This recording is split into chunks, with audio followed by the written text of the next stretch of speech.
Good morning. Good morning, everyone, and welcome to the Status of Women in North Carolina Political Participation Report launch. This is the third of our series of events, and we are just so delighted to join you today and to share with you highlights of the report, which was compiled by the Institute for Women's Policy Research and commissioned by the Council for Women and Youth Involvement. We are a state advocacy agency. My name is Mary Williams Stover, and I have the pleasure of serving as Executive Director of the agency and also working with our wonderful group of board members appointed by Governor Cooper who have led this process as well. So we have an action-packed agenda for you today. We are going to hear from Elise Shaw momentarily, who will present highlights of the report. And then following Elise's presentation, you will get a chance to either put your questions in the chat feature or to ask her questions. I think pretty much put them in the chat feature. Also then, we will have a panel of leaders throughout the state who are elected officials and who also represent organizations that support voter inclusion. And after that panel, you will have a chance to ask questions as well. And then we have other speakers representing the state agencies, Secretary Sanders, as well as our special guest, First Lady Kristen Cooper. So without further delay, we are going to get started with our first speaker, Elise Shaw. Elise is Study Director of the Institute for Women's Policy Research, which is an organization that provides data and research about women's lives on a wide range of topics: economic security, education, reproductive rights, political participation, health, and so forth. These are data that agencies, local, state, and national leaders use to improve the lives of women in policy decisions. You may see Elise on national television, as she is often invited to speak on global women's issues as well. And we have had the pleasure of working with her over the past several years for the multiple reports. Thank you, Elise, for joining us today. Thank you so much, Mary, for that great introduction. And I'm really excited to share with you guys some of the data from the Status of Women in North Carolina Political Participation Report.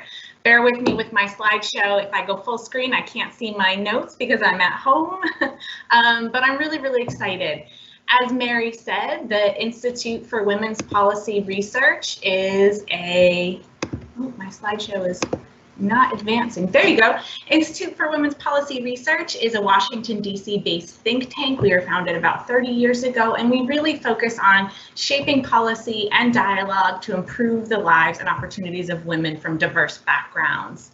We started our Status of Women in the States reports in 1996, actually, and so we've been tracking what's going on for women in the different states since then in these 7 different topic areas. We last updated our national report in 2015, which is actually when we last updated our political participation index. So I'll be going over that index today in this report.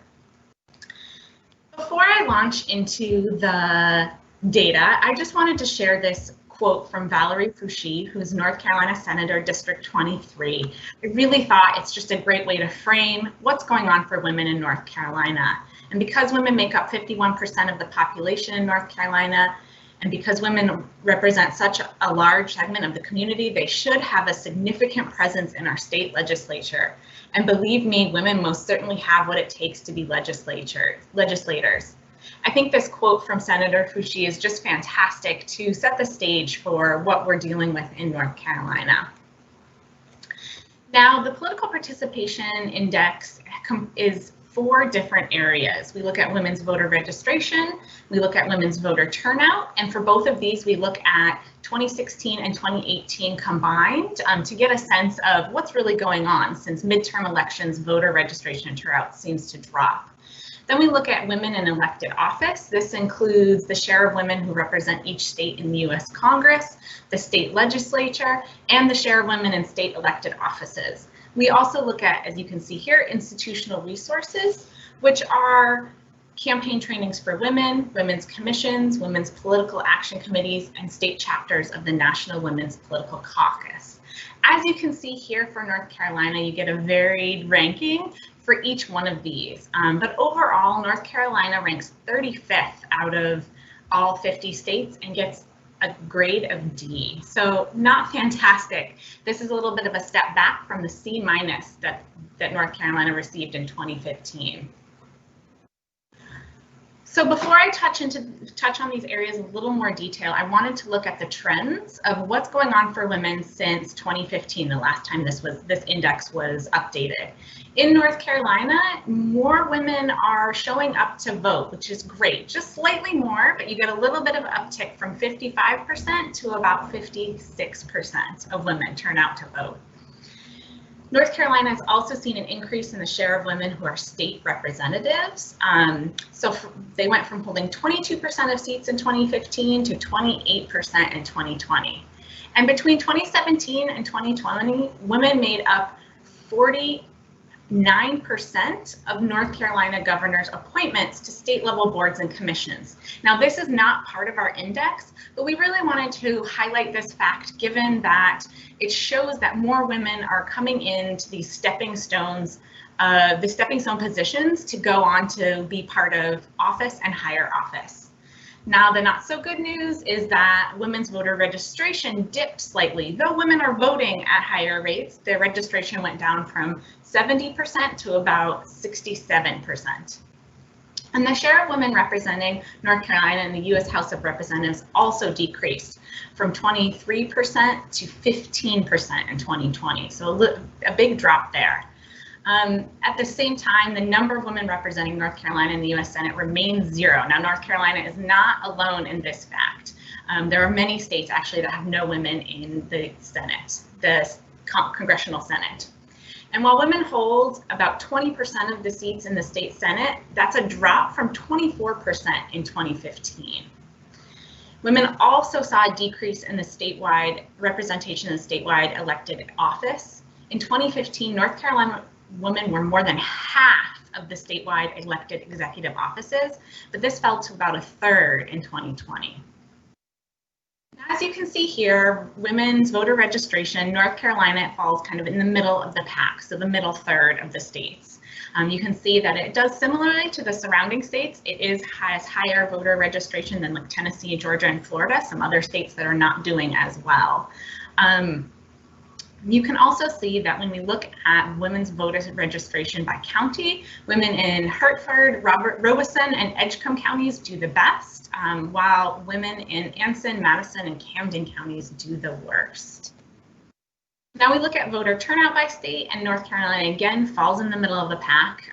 Voter registration and turnout usually goes hand in hand, so this isn't surprising. Again, doing similarly as other states in the area, and better than other states, some other states in the South, such as Tennessee, Alabama, and Florida. Now, when we look at voter turnout by race and ethnicity, unfortunately, we only have data at the national level. As you can see here, though, white women and Black women turn out to vote at much higher levels than Hispanic and Asian women. And I want to point out that this means that white women and Black women have the most representation when it comes to voter turnout and the biggest voices, because women vote at higher rates than men. So really looking at what issues are important to Black and white women is really essential to voter success. Now, there's still some research being done as why Hispanic and Asian women are lagging behind, but a lot of this has to do with the lack of outreach to these groups of women, as well as to the fact that there may be some language barriers and other citizenship issues coming into play for these populations. Now we turn to the Women in Elected Office Index. And while women have become increasingly active in US politics, the majority of political office holders at the state and federal level are still male. This trend holds true for women in North Carolina. Unfortunately, North Carolina is ranked 43rd for Women's Elected Office Index. Again, this isn't doing as well as some of its neighboring states. As you can see here, it falls into the bottom third nationally, is actually doing worse than Georgia, Tennessee, and Virginia. It's also in the bottom with South Carolina, which does rank below North Carolina on the index. Looking at the trends, when we look at North Carolina's state legislature, you can see that there is an upward trend over the years. We went from a low of 8.8% of women to a peak of about 27% in 2008. However, it can be seen that by this graph that the share of women has yet to reach its 2008 peak again. North Carolina has not seen the continual upward progress that a lot of other states have seen, especially in recent years. Because of this, doing just a simple linear projection of when we predict that women will reach parity in the North Carolina state legislature, if nothing else changes, everything stays the same, we'll have to wait to the year 2084 until women in North Carolina reach parity in the state legislature. A long time. So diving a little bit more into women in elected and appointed offices in North Carolina, as I said, women hold about 1/3 of the seats in statewide elected executive offices. These are offices such as Secretary of State and State Auditor, and also Secretary of Labor, which are all filled by women in North Carolina. North Carolina falls in the middle of the pack when it comes to this indicator, but as I said, this is actually a decline. Even though North Carolina does pretty well at 1/3, this is a decline from what it was in 2015. The report also looks at the share of US cities that have populations of 30,000 or more who have a female mayor. 22% of these cities have women mayors. 7 of these cities are in North Carolina. As you can see here, this includes Charlotte, Greensboro, Raleigh, Asheville, Chapel Hill, Salisbury, and Wake Forest. We wanted to give a shout out, like a little honorable mention, to Hillsborough and Carrboro, which also have female mayors, but they don't hit the threshold of the population of 30,000 or more. Also in North Carolina, we really wanted to highlight the fact that women are making some strides in other areas. In 2018, women made up 40% of North Carolina's district court judges, 18% of superior court judges, and 43% of Supreme Court justices, which is a fantastic representation of women in the judicial branch. Also between 2017 and 2020, like I said, 49% of the governor's appointments to boards and commissions were women. And these actually have some pretty big, powerful positions where these boards and commissions can make great impact on policy in North Carolina. I also wanted to highlight the fact that there are other ways that women can be leaders in their communities. Dr. Lucy Ogletree Richardson, she's the chief of the Halawa Saponi tribe. She says the chief position doesn't necessarily have to be filled by a male. Women can hold the position and be role models as tribal leaders. So really showing the ways that women are stepping up to lead in North Carolina, even though outside of the political participation index that we have here.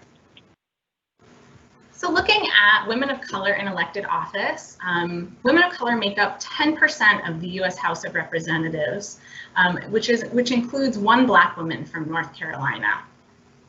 Only 4 women of color serve in the U.S. Senate, and none from North Carolina. As you can see here, this is much less than the share of women who are women of color in the population. When we look at the state legislature, Black women make up 30% of all women in the North Carolina state legislature. This is 8% of all seats, so 30% of women who are serving, but 8% of total seats. Again, much less than their share of the population. And nationally, women of color make up only 25% of women serving in state legislatures. When we look at the statewide elected office, we see that nationally, women of color make up only 18% of women in statewide elected offices, and no women of color holds a statewide elected seat in North Carolina. However, when you look at the nation's 100 largest cities, 10 women of color serve as mayors, and this includes 7 Black women, 1 Latina woman, and 2 Asian Pacific Islander women. This includes Vi Alexander Lyles, who's the mayor of Charlotte, North Carolina. and has been a mayor since 2017. So great representation at the mayoral level in North Carolina. Not fantastic overall, but it's good to see these women stepping up in their communities and really running for these positions to lead. Our fourth and final part of the composite index is institutional resources. We really look at these because it's one other way where women's voices can get heard in their community. These are resources that help connect women to policymakers, help connect voters, and help women run for office. As you can see, this is actually where North Carolina ranks the best. It has 3 out of the 4 institutional resources, and it is fantastic to see that there's a lot of energy and effort going on in North Carolina when it comes to women trying to step into the political arena.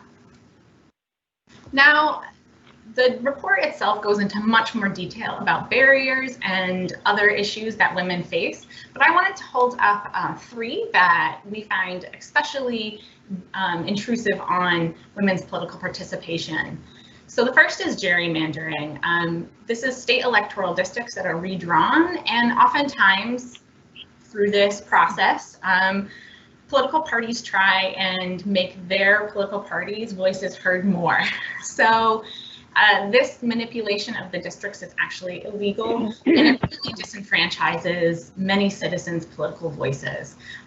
North Carolina has seen 2 recent court cases about this, which is actually fantastic that this issue is being raised in North Carolina and that it is being addressed to make sure that everyone has equal voice when it comes to voter registration and turnout. We also look at restrictive voter identification laws, which is something that is a nationwide kind of epidemic recently. In 2013, North Carolina did pass a restrictive voter ID law, but it is not in effect right now due to court cases. As of 2020, apart from North Carolina, there are 35 states that have passed voter identification laws. So again, North Carolina is not alone. However, this is particularly bad for women. Studies that focus on the populations most likely to be affected by voter ID laws have shown that women, especially women who are low-income women, older women, married or divorced women who have recently changed their names, or transgender women may be particularly affected by these stringent voter identification laws because they don't have the IDs needed with their proper name in order to vote. The other thing that women face is this thing that we've dubbed campaigning while female. And this goes beyond just kind of general kind of sexism in the process of campaigning. It's a lot of the very specific questions that women get asked, not only by the media, but by their fellow policymakers, by their constituents. You know, who's going to take care of the kids? Are you going to have kids if you're a younger woman? Things like that. A lot of female candidates also face the kind of double bind where if they have a more feminine style of leadership, they're seen as not tough and not meant to lead and not fit for the leadership position. But if they have a more masculine style, they're seen as too stern, gruff, overbearing. And so they're really in this double bind where they just don't fit the leadership type seen as what we need for our political leaders. Campaigning while female is even more complex for women of color. Research has found that race really impacts how much donors decide to give a candidate and how much the candidate is able to fundraise. Donors typically wait to see if the candidate is viable before they will commit funds to that candidate, which really, really impacts women of color who are looking to run for office.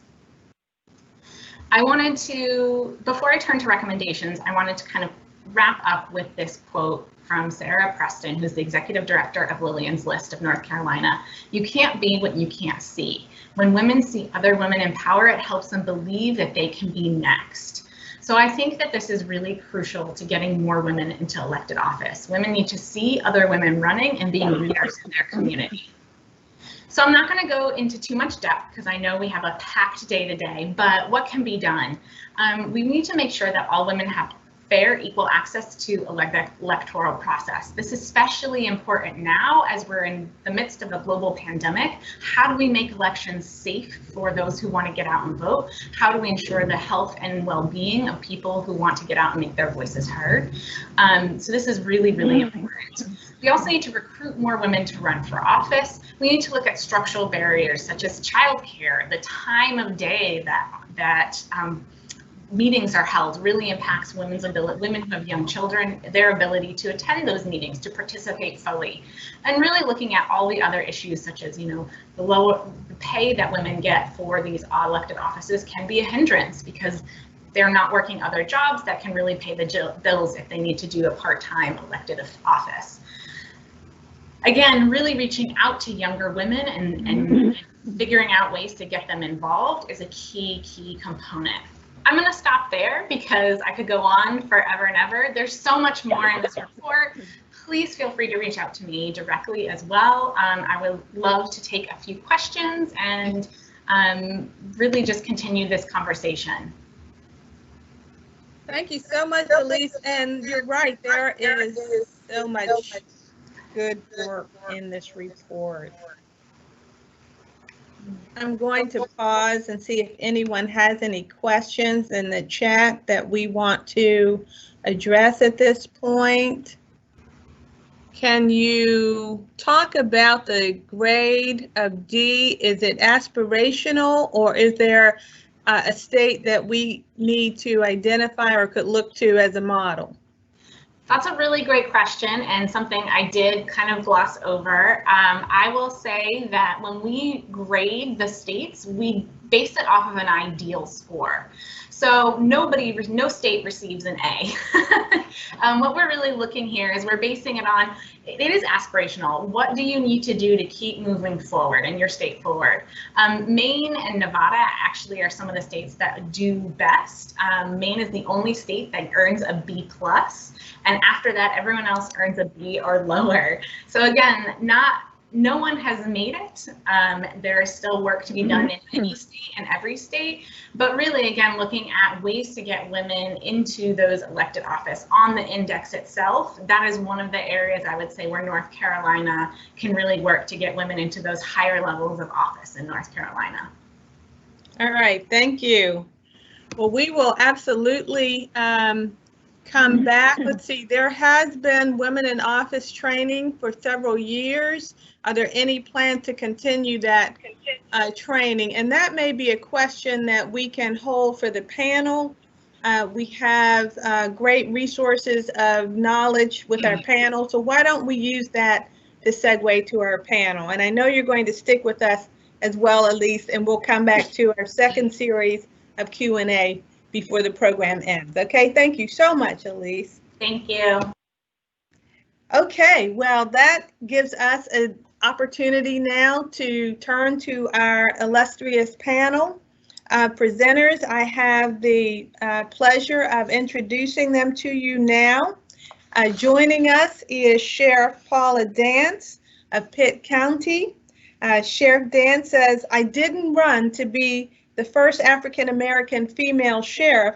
I ran because I wanted to be sheriff of Pitt County. I wanted to serve my community that I love and help it move in the right direction." We are so glad to have you with us, Sheriff, who began her career in Martin County, working as a clerk. And so she's come a long way since then, and we are going to hear more from Sheriff Dance in a bit. Also joining us is Joe Nicholas. Joe Nicholas serves as president of the League of Women Voters of North Carolina. Joe says women have the power to make change happen by voting and staying involved. And certainly over her lifetime, Joe has served 10 years as president of the League of Women Voters in Moore County, and she began her term of office in a first out-of-the-box requirement to speak on behalf of all North Carolinians when she was defending democracy. And she'll talk more about the League's work to defend democracy. And she's also joining the League in celebrating the 100th anniversary of the passage of the 19th Amendment. Also joining us is a member of the Governor's Council for Women Advisory Board, the Honorable Robin Robinson, who is a district court judge. She has served and dedicated her life to helping her community and empowering women. She says, "My calling is in family court. It's an opportunity to try and make the best of bad circumstances. And I constantly encourage people and families who are going through worst times of their lives. I am called upon to know the law and to help them resolve their issues." She was appointed in 2010 to serve on the statewide council and again recently. We are so happy to have Judge Robinson with us. And then finally, our youngest panelist and elected leader is Nayana Sherrod. Nayana is president of the Rocky Mount Area Youth Council and also a member of the State Youth Council. Nayana is a high school student who stepped forward to run for office and was elected. And she says, "As a young woman in a leadership position, I am proud to serve on the State Youth Council representing Rocky Mount area. This organization has already begun to raise awareness of sex trafficking and the needs for teen mental health resources." So you can see we're going to have a great conversation. And I want to start off with a question to the panel. So I want to start off with Sheriff Paula Dance. Can you tell us about the challenges that you have faced, Sheriff Dance, in your career? First of all, let me say that as a double minority, in a historically male-dominated field or profession, it was quite challenging. Being a woman in Black was a challenge in and of itself, to break the glass ceilings in a profession that is normally male-dominated. But despite, those challenges, in a good old boy system, the glass ceiling was broken. And as it relates to leadership of sheriffs in the state of North Carolina as a result of my election, I faced many of the issues that was spoken about before, and as I was running with fundraising and being seen as a viable candidate. And so I pretty much, had to stress to people and get my point across that not only was I the most viable candidate, but what I brought to the table, which was the experience and the qualifications that it would require to move this profession in the right direction. Having to gain the confidence of a bunch of men that works under me, because now I am the leader of, still historically male-dominated profession, and having to earn that respect. And I say earn because, I certainly would never ask people to do something I have not done or wouldn't do myself. So it was challenging, but it can be done. And when you look at coming up through the ranks and proving myself through that and holding several positions that had never been held by a woman or a Black woman specifically, has afforded me the ability to lead by example through experiences. And I think that's what it would take for women to move forward. It should be the same across the board for everyone, but for women specifically, to move forward is to know what you're doing, to have that vision and to put that plan or vision into action. Thank you. Yes. Sheriff, I want to just, I'm going to hold that thought and talk about putting your plan into action, but I'd love for Judge Robin Robinson to respond to that question. Would you, in terms of what barriers and challenges you faced? We heard Elise say that 40% of North Carolina's district court judges are now female. And so can you talk to us for a moment, Robin, about the challenges and barriers you faced in your career? Great.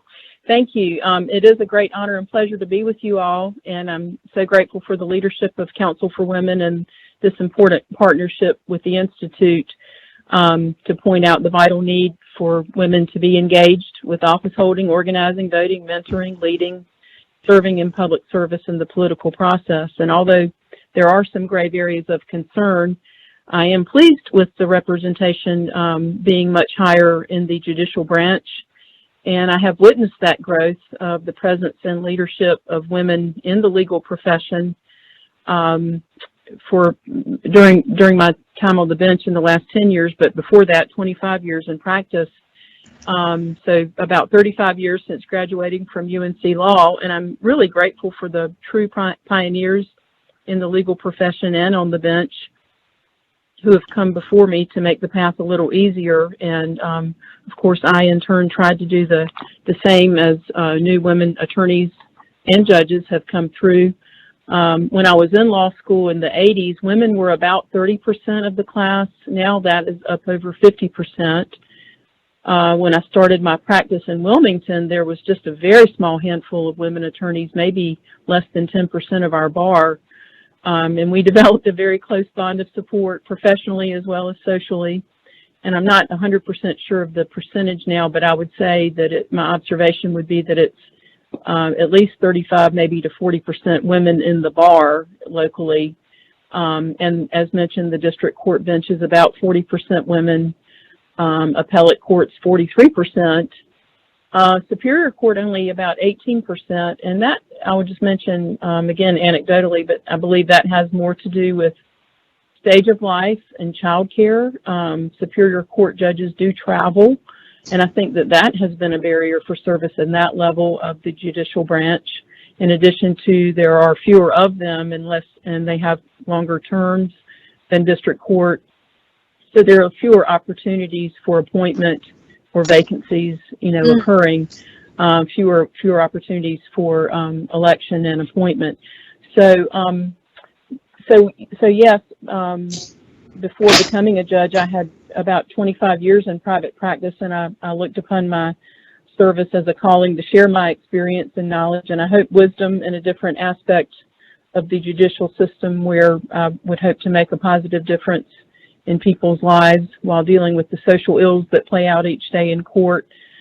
Quick story about the landscape I faced 35 years ago as a young lawyer. And I would just say in general, my observation is, like was said earlier, you can't be it if you don't see it. And I think it's sort of been a natural progression as the pipeline is open. More women are coming through law school, so that historically male-dominated profession has become almost 50-50 at this point, although in different communities that percentage may be a little lower.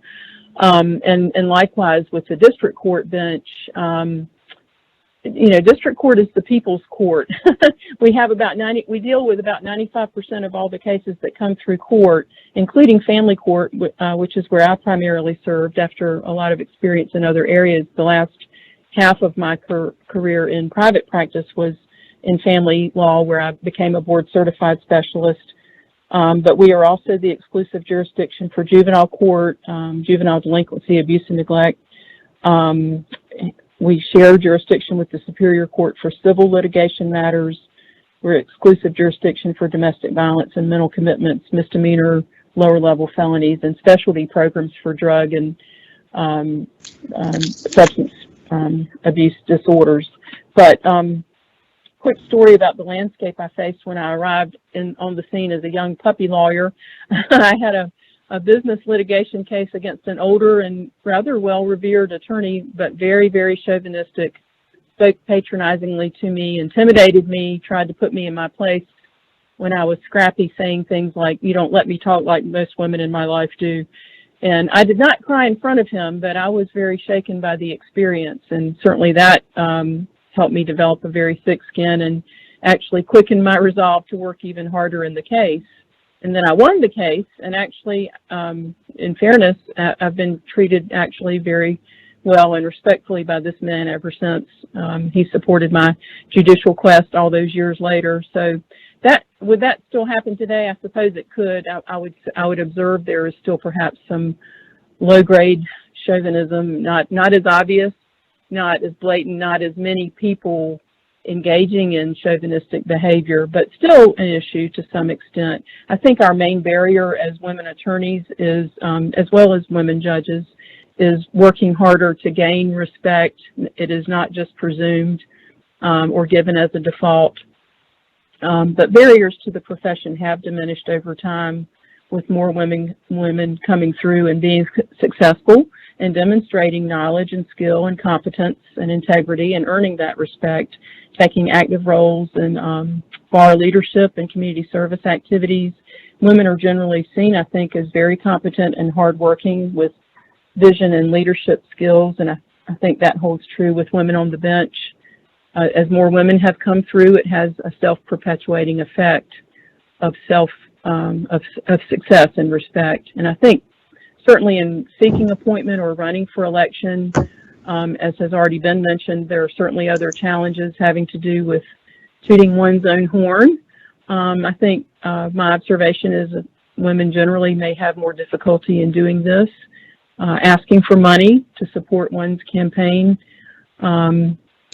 Not too many people like that, but I think that is a special challenge that seems even more difficult for women. Another challenge certainly I think would be self-care while you're juggling so many balls and trying not to drop too many of them.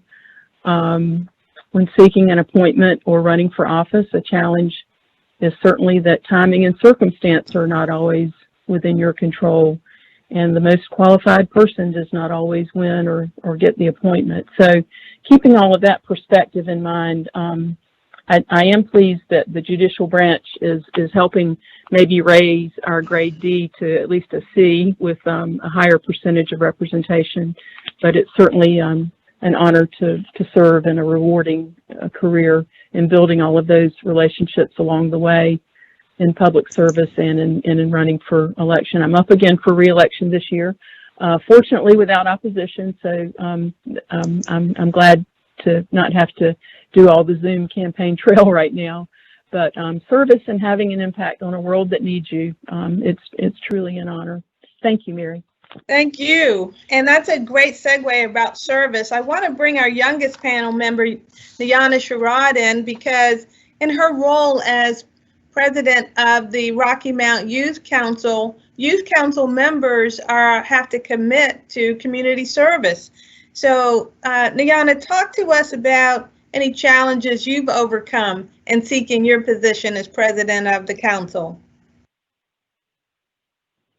Well, some challenges that I have been faced with as the president of Youth Council is really making everybody feel included, because we do have a lot of shy members within our council. So they come in alone, and then sometimes when they come in, they feel like they're alone. So what I feel like my job is, as president, is to just get around, talk to everyone, make sure they're comfortable, because I really want people to continue to keep coming. But if you're somewhere where you're not comfortable, you're really not going to want to keep coming back. And also another thing is trying to get more of our young males to participate, because most of our offices are filled by females.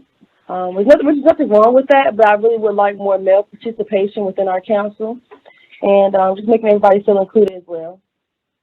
Excellent. Well, that inclusion piece is really important, and I'm going to turn now to Joe Nicholas and ask you, Joe, to talk about really what advice would you give women who are considering becoming politically involved, and what kind of progress have you seen occurring with women's political participation in North Carolina?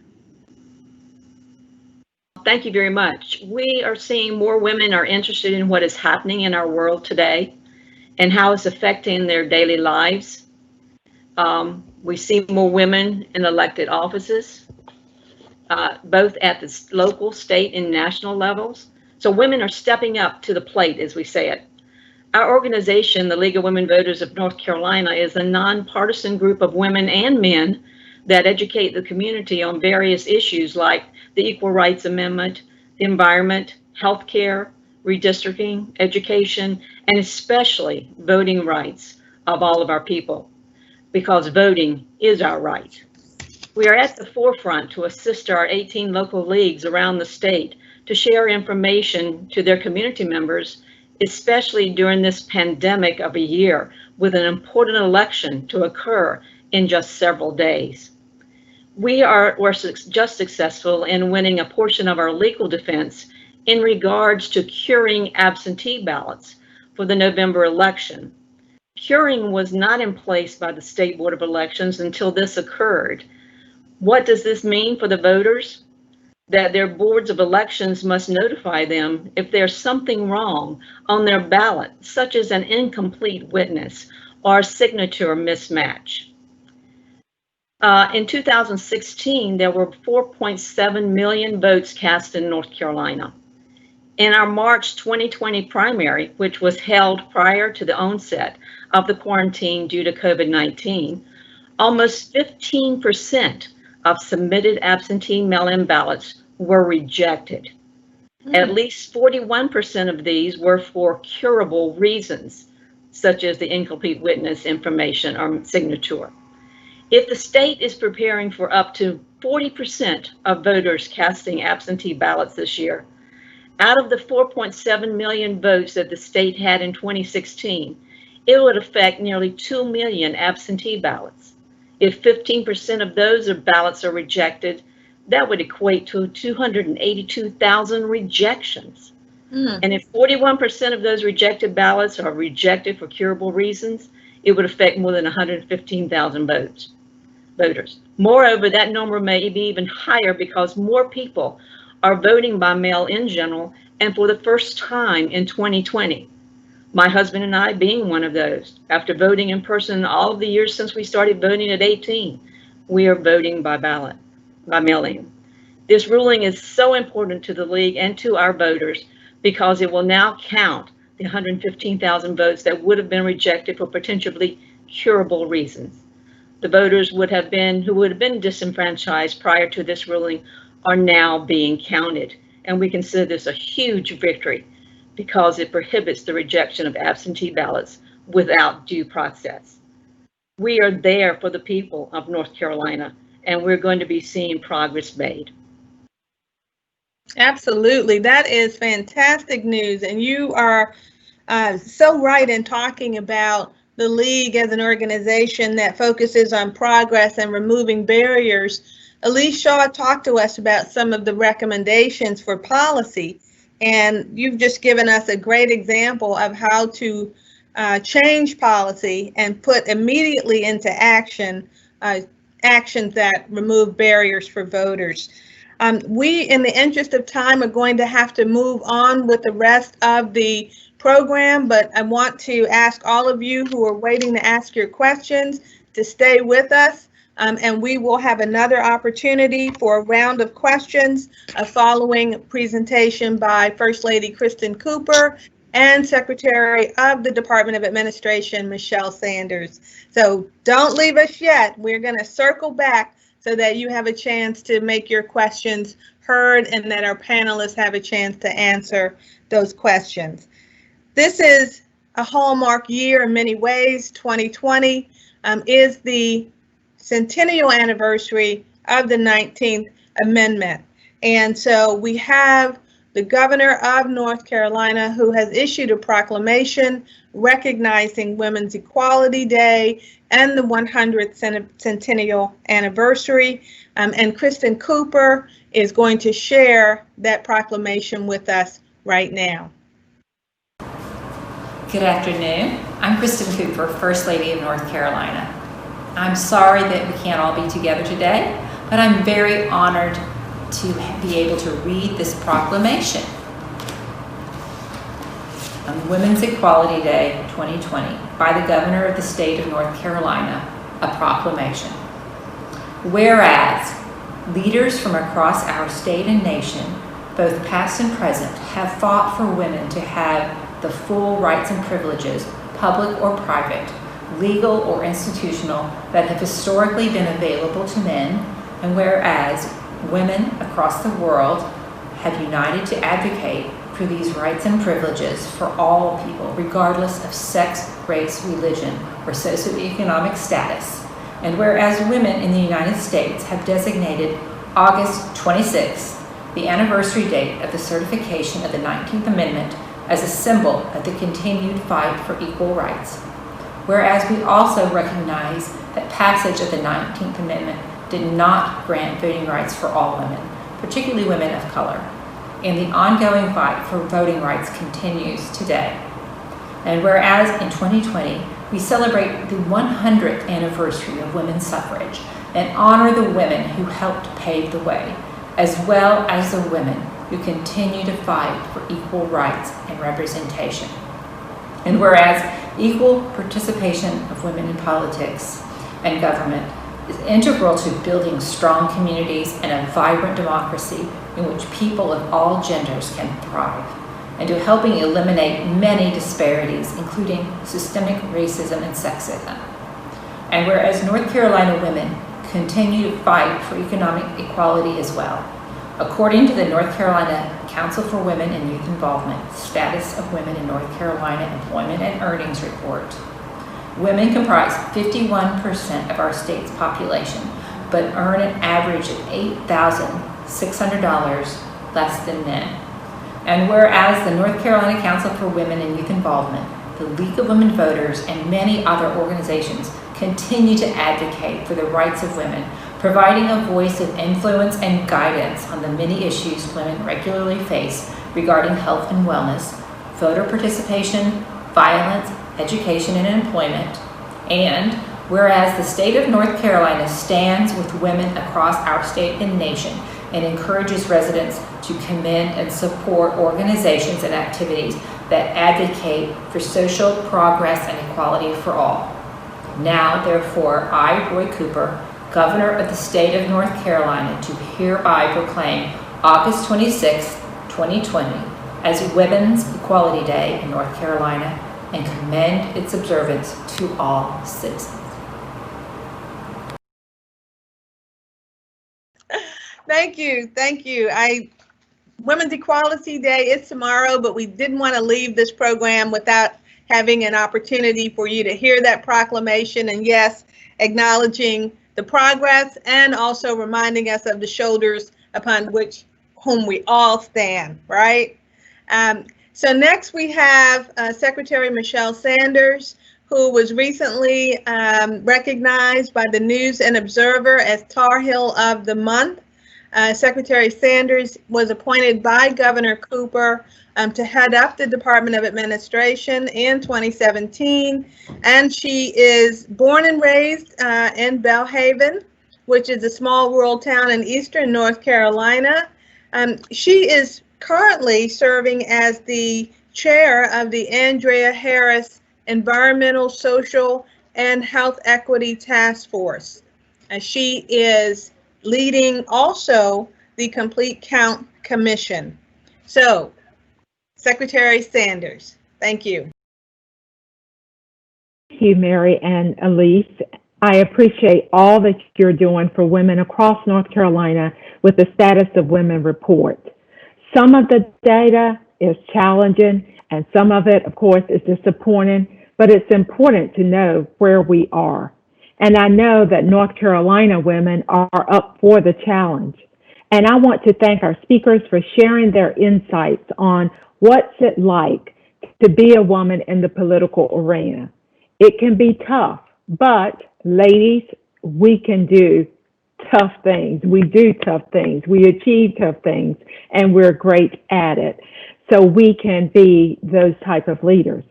I'm glad that 2/3 of the women in North Carolina are registered to vote. Now we have to work to make sure that we're getting the remaining third registered and then show up and exercise that right. I'm proud that for the governor's appointments, that half of the boards and commissions have been women. And I'm especially proud to serve in Governor Cooper's cabinet, the most diverse cabinet in our state's history. And you've heard today, we've made progress in some areas of women's political participation in North Carolina, but we still have a lot of work to do. And now is the time to do it.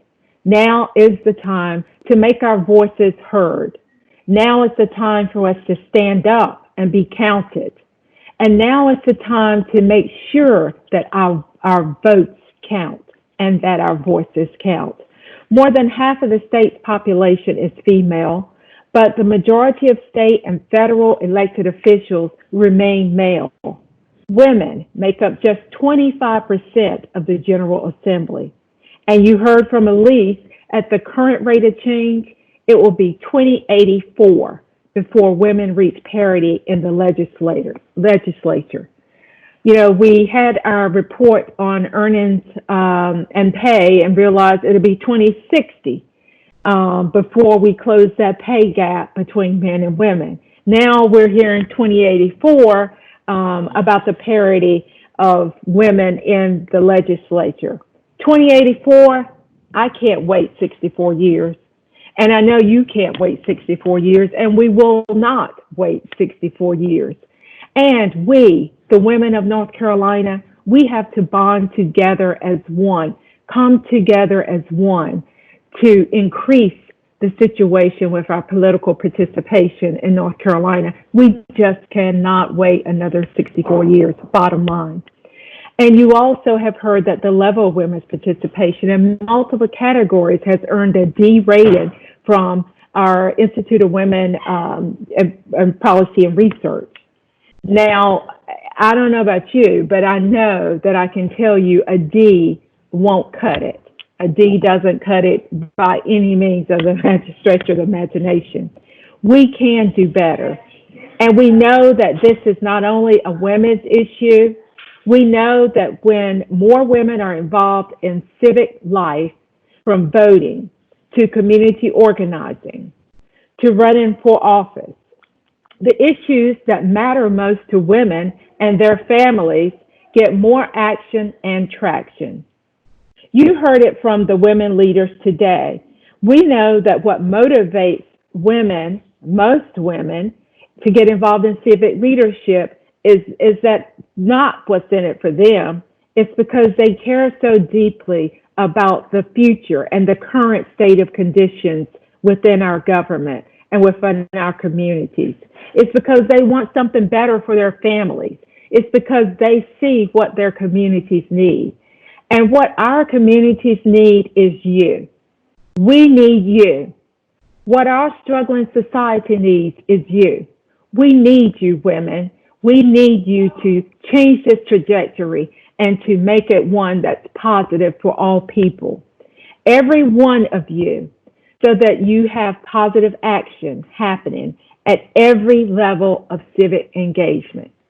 This is a time for each of us to reflect on our hearts, to reflect on our souls, and to answer the question, is the way we are today, are the beliefs we have today, is the way we treat each other today, is this the way we want to be remembered? How do we want our children and grandchildren to remember us? What example do we provide right now for our daughters and our sons? Now is the time to make our voices heard, to be advocates for justice, to speak up for what you believe, and to speak truth. So now is the time for us to stand up and be counted. Because we have a once-in-a-decade opportunity right now in the 2020 census, there's no way I can end this without reminding everyone that much like voting, completing the census is an opportunity also for residents to be a voice, to be heard, and to be counted to make a difference. The decennial census is North Carolina once per decade opportunity to bring more than $16 billion in federal tax dollars that you've already paid back to our communities, back to more than 10 million residents across the state. 41% of North Carolina households have not completed the census. That's more than 4 million North Carolinians who have not completed the 2020 census. That could result, that uncounted number of residents could result in $7.4 billion. That's a lot of money and services that we would be without. You can visit North Carolina Census website, census.nc.gov, to get information and resources you need.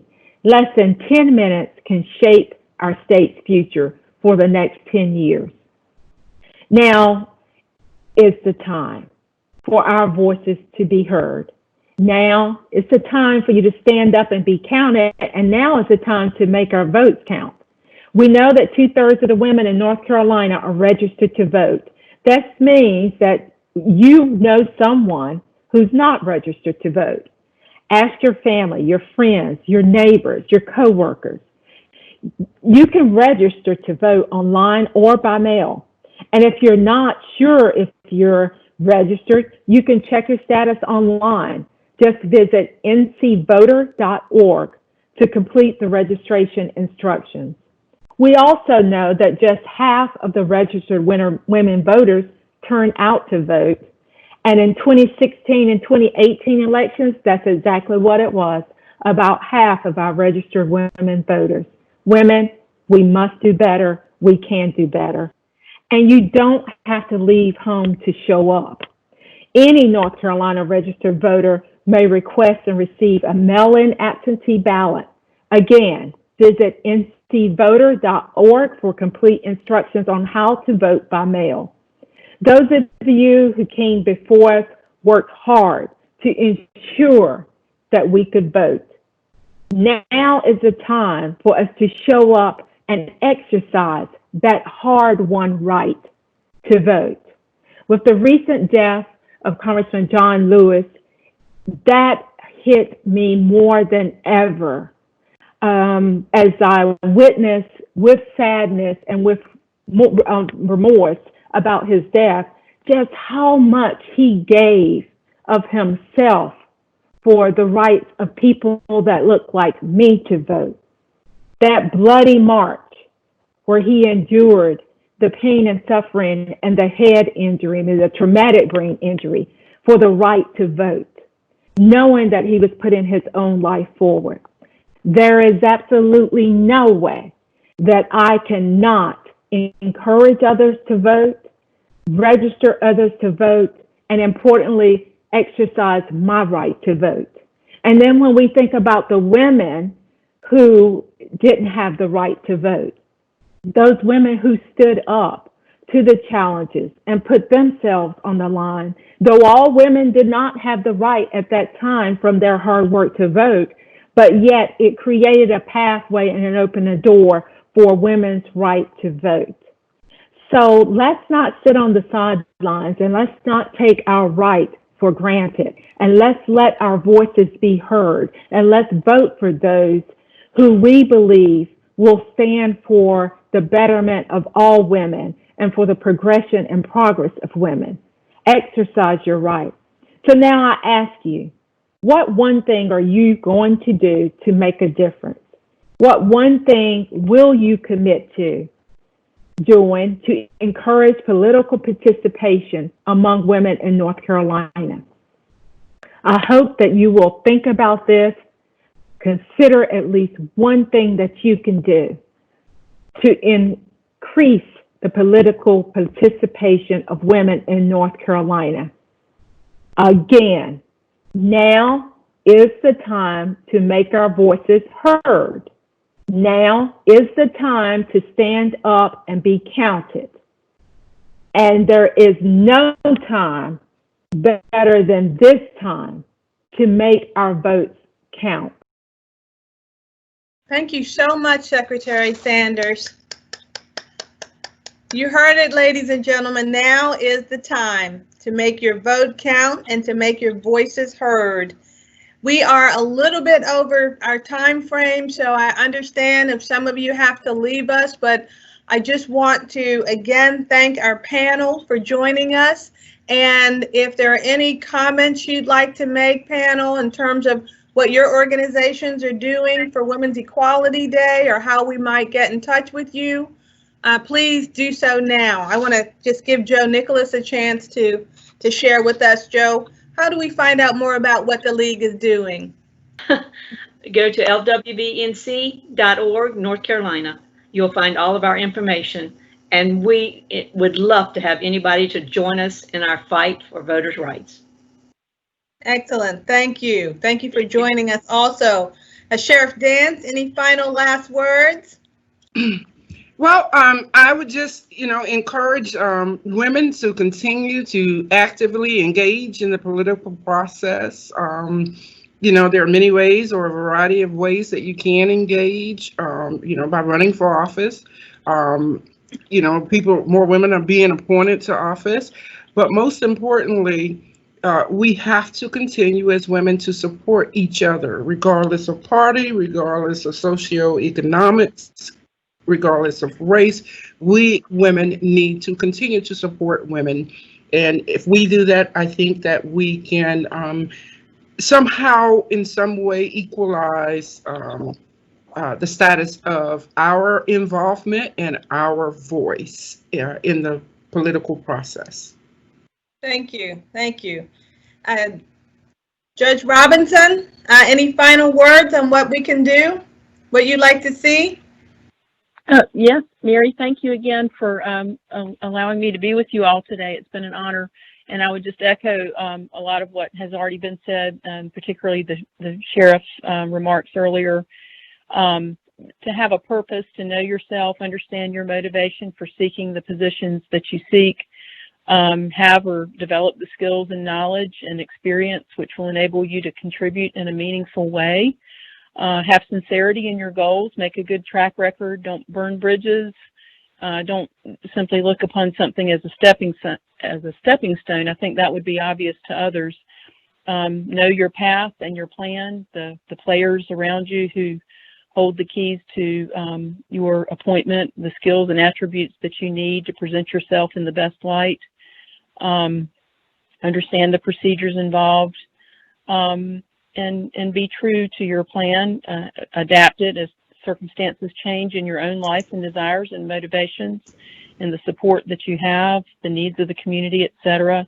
And perhaps the most important P of all these P's I've just mentioned is perseverance. Perseverance.